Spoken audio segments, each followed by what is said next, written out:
Can you tell me your full name, your date of birth, and where you were born? I am Delores Ashby Anderson. I was born in Granger, Utah, and I was born on a snowy day in December of 1937 and 2 days after Christmas. Oh my goodness. 1937, so that would put you I'm 87. 7. You look incredible for 87. Well, Not a day over 21. oh, well, I feel it. Not incredible, but a day over 41. No, you look fabulous. Tell me about your childhood. What was that like? I grew up in Granger, Utah, which is now part of West Valley. And it was definitely a farming community. And there were no houses close by. There was another house up the street, probably, 50 yards or 100 yards, probably.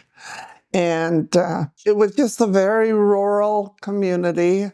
My grandmother lived down the street, and my mom and I could walk to her house. It was quite a walk, but we could walk clear there and never even see a car on 3600 West.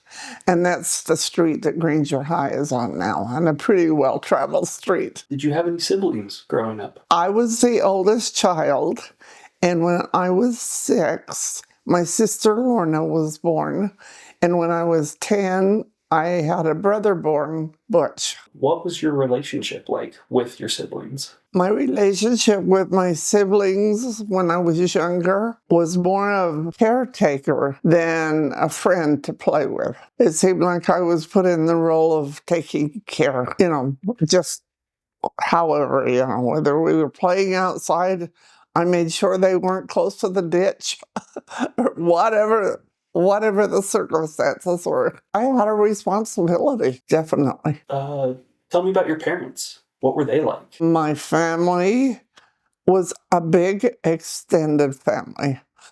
I had cousins that I played with almost every day, and those cousins became really close friends of mine.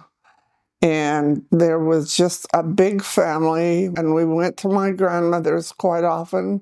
Every holiday, Christmas, her house was the gathering place.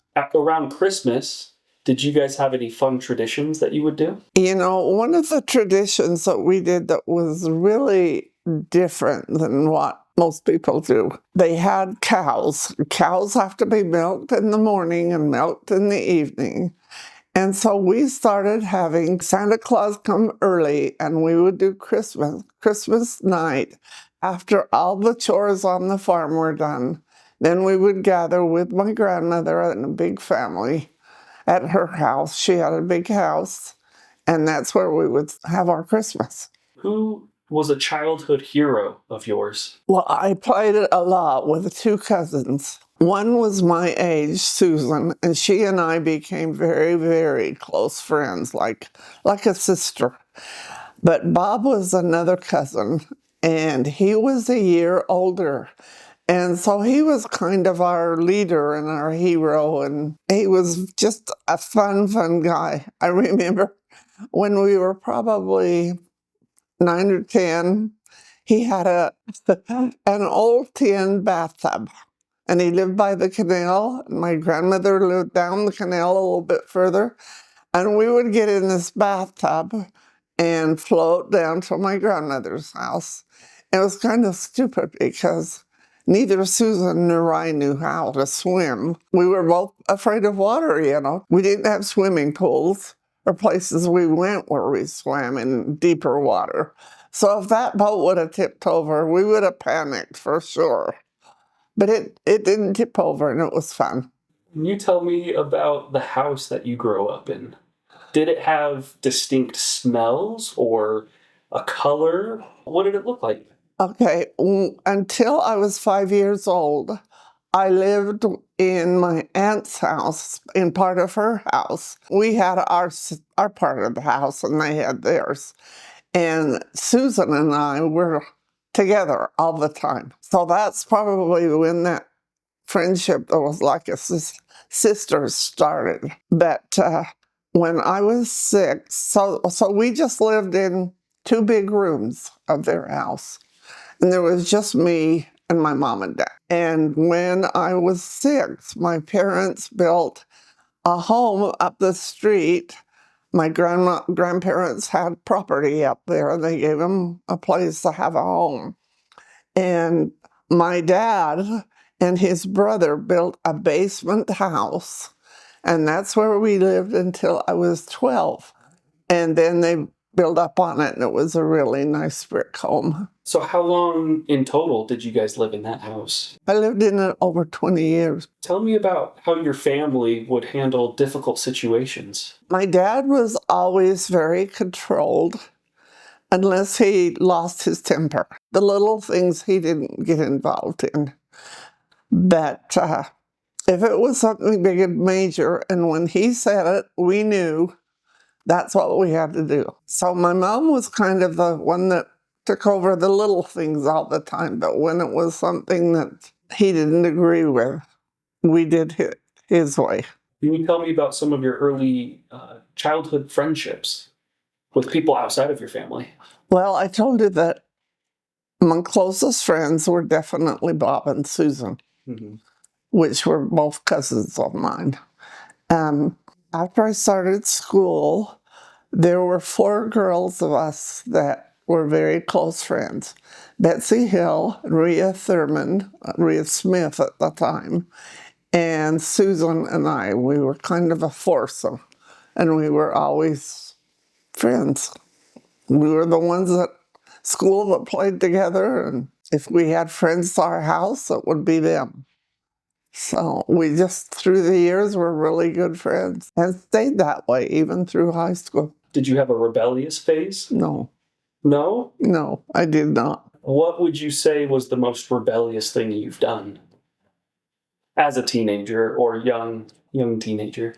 Well, I have been to parties where there was beer or something. I just didn't take it. You know, things were different back then than we see now happening. Harder to be a teenager now. Is there a moment from your childhood that you wish you could go back and relive? You know, I remember a situation with my mom and dad, and we were going to church on a Sunday, and I was kind of skipping ahead of them, and it's before I had any siblings, so I was like the only child. And as I was skipping ahead of them, my dad reached up, and I had long curls, ringlets, and touched my ringlets and said, "Isn't she beautiful?" And I'll never forget that moment. It was just a real special time for me and my dad. What was your relationship like with your dad? You know, I guess we did have kind of a different relationship because he loved to go fishing. And I'd go fishing and sit in a boat for a long time. And by the time you got out of the boat, you were not liking fishing.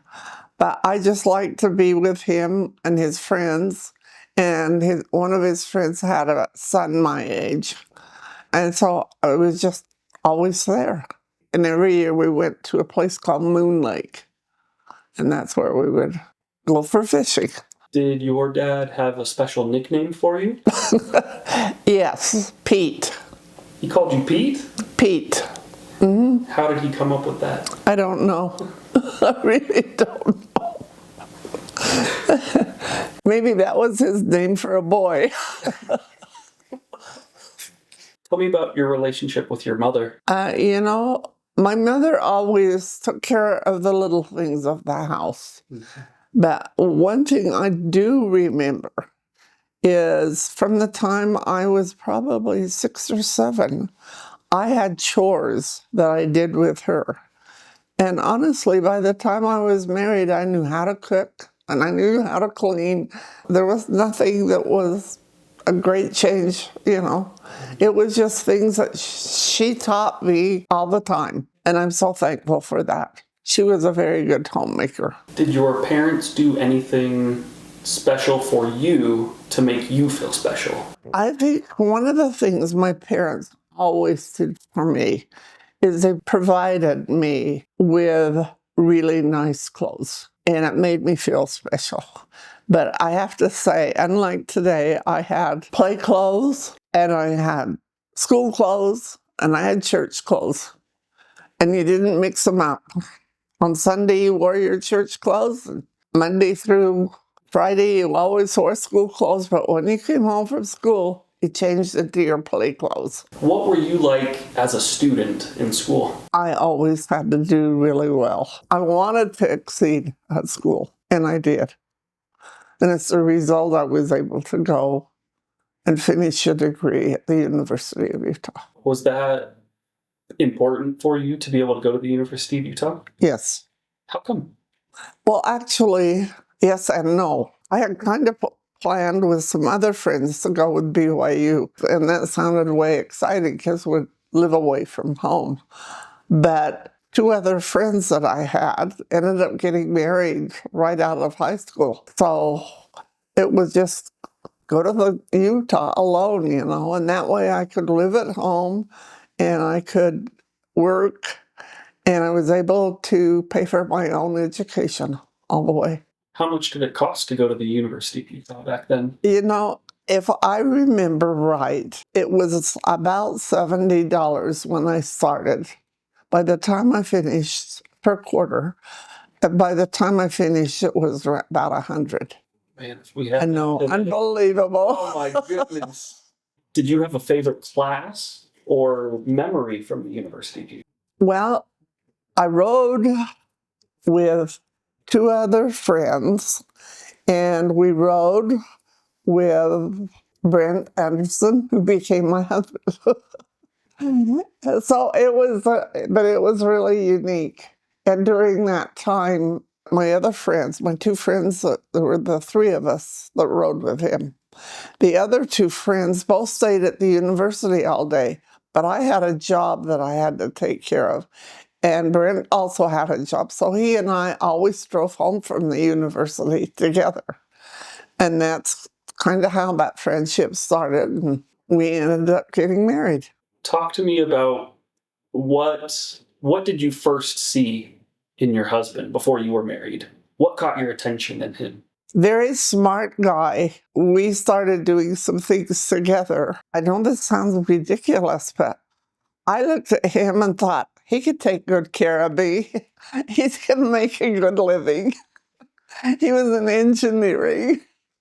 Anyway, we graduated from the university together when our oldest son was 5 days old. So schooling was important to both of us, or we wouldn't have put forth that effort at the end. That makes total sense. Did you achieve your dreams from your 20s? I exceeded my dreams. Yeah? Tell me about it. I've had a more exciting, done more things than I ever expected I would do. I've been able to travel. I've done exciting things when we've traveled, and just things that I never expected to do. My life has been a lot better than I ever dreamt of when I was younger. Did you guys do a lot of traveling? We did some traveling. Where were some of the places that you were able to go? Well, of course, Hawaii, the Caribbean. I think we went to the Caribbean 2 or 3 times. Along with that, sometimes we were in South America for a day or two. It was just kind of wherever. And then we also lived in New York for a while, so we did traveling around that area. What made you guys decide to travel as much? Was it just the love of travel, or were you guys doing stuff? We just had fun. Yeah. We would have a good time. Where was your favorite place to travel? I think maybe the Caribbean. It's a good place. Nice and warm. Yeah, you get a variety of things there. I'm a big lover of that part of the world. I served my mission in Honduras, and Oh, okay. I just Well, love of course you were then. What was your relationship like with your husband? We very seldom fought or disagreed. It just seemed like we were able to just come to conclusions when we had different reasons we could talk it out. And usually one or the other, and I don't know who always gave in. I think we just had a very easy relationship. My husband was very easy to get along with. He was an only child, but his parents certainly didn't spoil him. Tell me about when your children came along and how that changed your guys' lives. Well, our children came along pretty fast because I mentioned that when we graduated from the U, our oldest son was 5 days old. And I really wanted to teach, so I did teach for 2 years. And then we were expecting another child. And he wanted me to be a stay-at-home mom and take care of our kids. And so I quit teaching, and I didn't teach until our youngest daughter was a senior in high school. And that's when I went back and did some teaching. But I loved to teach. Was that hard for you not to be able to teach while? Yes, Yeah. yes. I can remember we lived in an area where they'd come into like our little subdivision, and they had 2 pickups for kids by the school bus. And so I would hear those kids out there. And I remember one time when school started and I heard those kids, and I just thought, I want to be there. I don't want to be home today. I want to be there. But, we make decisions, and our decision was that I would be home and raise the children. What is your favorite subject to teach? Probably not math like they teach it today. It was good old, you learn your facts. That was important. What was the most difficult part about raising your children? When you raise 4 children, you have some that are pretty easy, pretty obedient, and some that have to just experience things. And that can be really hard when they have to go through it themselves before they finally say, hey, this isn't a good thing. Because you never know if they'll come back. But all of mine are great now. What would you say is the most rewarding thing about being their mom? To see them be good dads and mothers. That's really rewarding when they're good parents. Can you tell me about the proudest moment you have for each one of your children? Proud doesn't seem like the word, but that I've had is when our youngest child was married and we were all in the temple together. That's a pretty special moment. It is. How important is for you the relationship that your children have with God? It is important.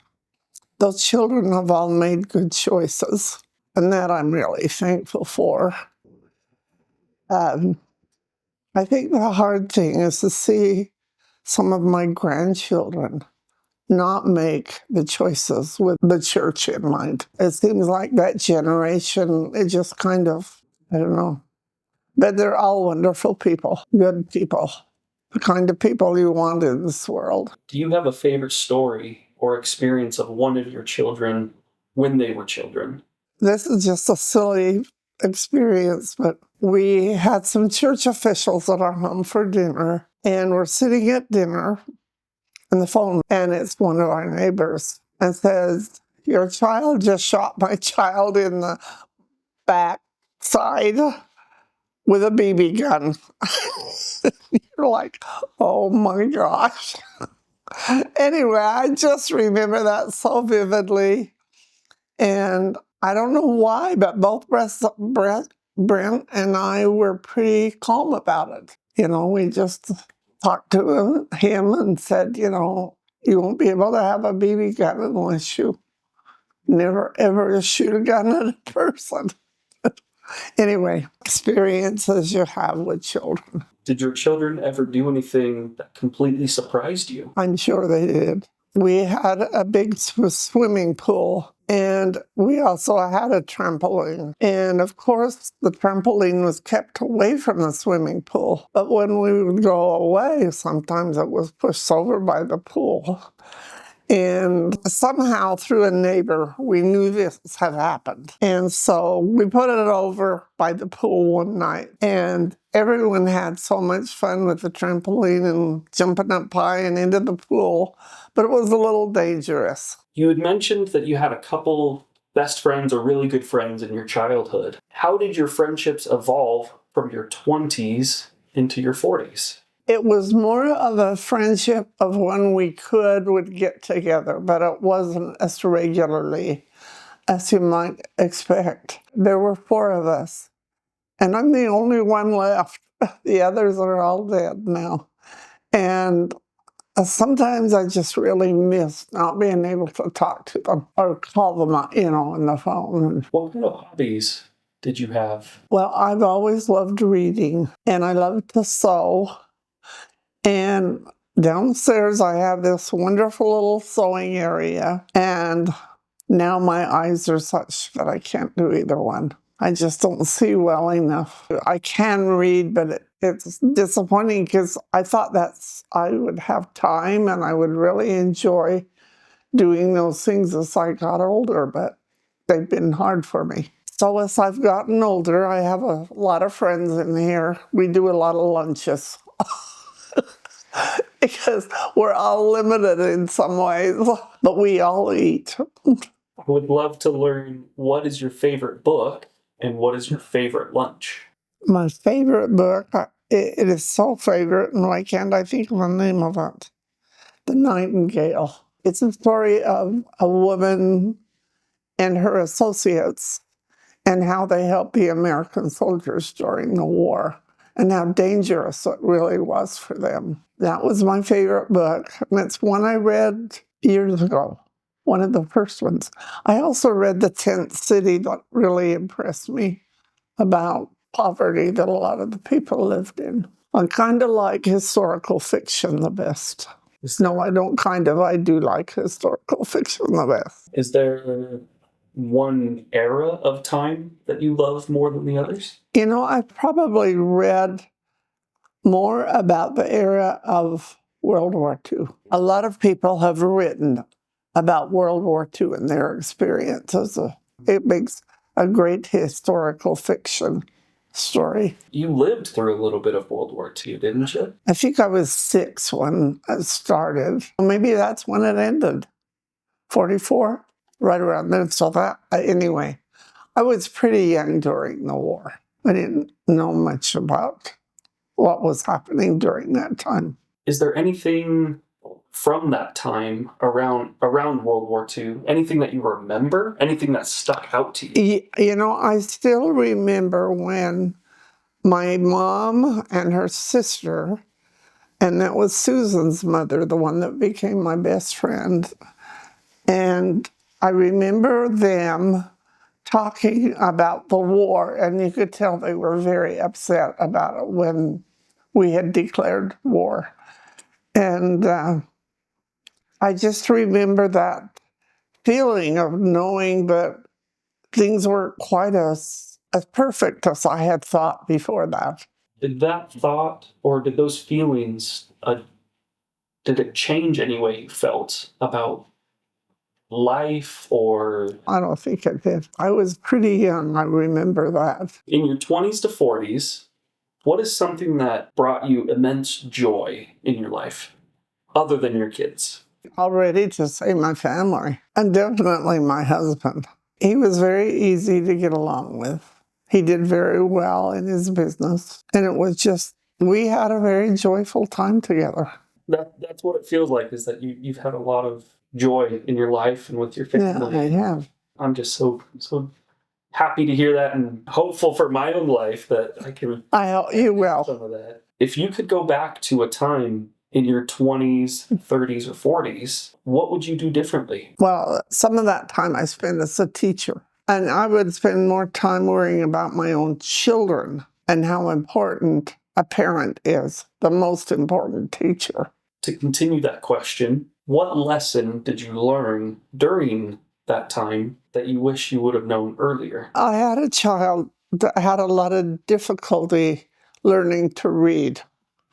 And I wish I would have known earlier, like I'm talking like 3, 4, 5, before they really, and I would have started and done some things to help him know sounds and letters and how that all goes together for reading. But I read to him a lot.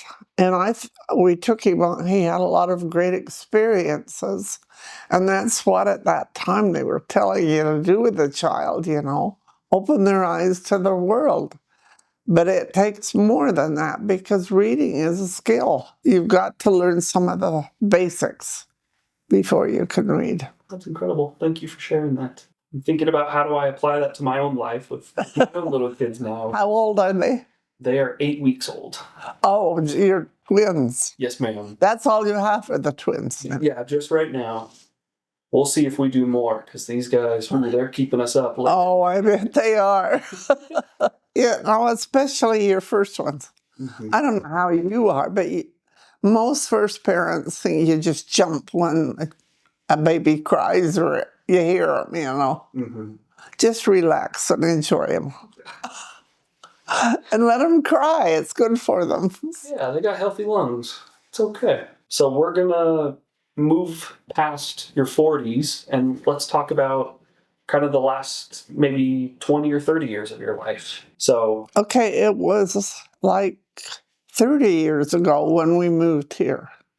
And that was a really big move. We had a home in St. George, and we wanted a home here that we could just come and go and feel like it was safe, And so this one with homeowners and the gated community and just all the things that just kind of felt like this was the home. We did that for a while, and then we decided that we just could not travel to St. George all the time. There was always a grandchild that was getting baptized or babies being blessed or things that we needed to be home for. So we sold the home in St. George and just came here and settled down. And it's been a wonderful move for us. And it's a good move now because my husband died like 12 years ago. And I've been alone. And it's been nice to have other widows that live here that I can do things with. It would be nice to have a lot of family around and to be able to spend time with them. And all of my children live in the valley. You get plenty of time with all of them? No. No? They're very, one thing you find out as a grandparent, your children are very busy. They've got their own family. I mean, like you've got twins now you're taking care of and you're doing all those things. And there's not a lot of time left over. So whatever time I get with my children, I cherish. What is the most significant thing that you've learned about yourself in the last 10 or 15 years? I learned that I really love my yard to look. I'm going to say perfect, but it doesn't ever look perfect.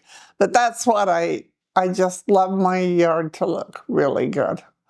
And I didn't really know that I would be that way, but I definitely am.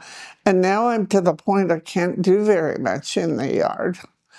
And so I'm lucky enough that I can have some guys that I know to come in and do things for me. And I can call some of my grandkids, but not very often. I don't do this. But I can call some of them to come and help me do little things that need to be done outside that I can't do now. Do you have a favorite plant? A rose. A rose? Why a rose? Maybe because my dad grew roses, but I do love roses. What color? Probably pink. What is a belief that you have held? It could be something you've held your whole life, but something that you feel like you may have changed. The belief that I have had practically, I really don't remember not having it, was a belief in my Savior, Jesus Christ. I don't know when it came, but I just have that belief and that love. What advice would you give your younger self if you could go back and share it?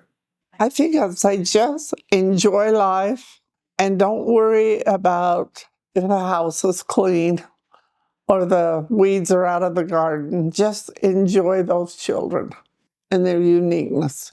What has surprised you most about aging? How hard it is. I didn't know it would be so hard. It's really hard when you can't do the things you used to do and when you have some things that just hold you back. It's harder than I thought, and I hear all of my friends say the same thing. This is a lot harder than I expected it would be. What has been the most surprising thing about aging? I don't know that it's surprising, but I think it's that my mobility is limited, that I just can't get up and around like I used to and do the things, I don't get down on the floor anymore because I'd have to crawl over and have something like this to help me up. So I pretty well limit myself in some ways. Who is the wisest person you've known, and what did they teach you? Maybe my dad. He taught me that you don't always have to, have an opinion and express it, even if you don't agree. You don't always have to say, I don't agree. You don't always have to say anything. You can sometimes just listen. I think more people should know about that. Not always having to share opinions on stuff. Because there's a whole lot of people with a whole lot of opinions running around. What is a secret ambition or dream that you've had that you never pursued? When I was little, I always thought it would be fun to be a dancer. I took piano lessons, but I was never given the opportunity to take dancing lessons. And that was just something that seemed like it would be a really fun thing. Can you tell me about a time in your life that you felt like you were completely out of your depth? I don't know. Can you tell me about somebody in your life that maybe when you were younger you didn't appreciate as much as you should have or would have?